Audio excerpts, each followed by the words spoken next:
Моделот за покачување на пензиите од власта, наречен швајцарски модел, е законот пред 2018 година, кога пензионерите од оваа власт беа ограбени, изјави Мицковски во врска со најавеното покачување на пензиите. Тоа што им го украдоа на пензионерите и за кое што зборувавме уште пред 3 години, се обидуваат сега да го санираат, представувајќи го како некој иновативен швајцарски модел.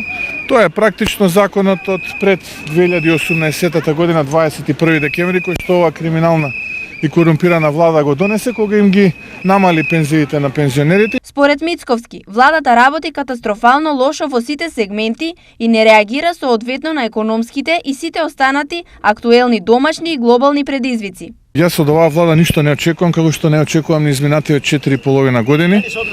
Они не реагираат проактивно, реагираат реактивно, односно откако проблемот ќе дојде и откако веќе практично е доведено под знак прашање екзистенцијата, тогаш се преземаат некои квази мерки.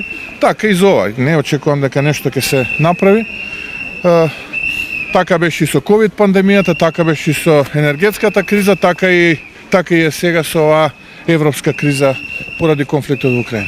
Поради сето ова, Мицковски денес во Штип изјави дека партиското членство и граѓаните од ВМРО се мобилизирани, што практично значи дека наскоро следуваат пролетни протести. Завршува групирањето на ВМРО-ДПМН после историската победа на локалните избори и постепено полека го мобилизираме народот, да заедно со народот ја поразиме оваа корумпирана и криминална влада. Инаку, посетата на Мицковски во Штип денес беше во контекст одржување на протестен марш по повод Денот на жената 8 март, а кој беше организиран од Унијата на жени на ВМРО-ДПМН Штип.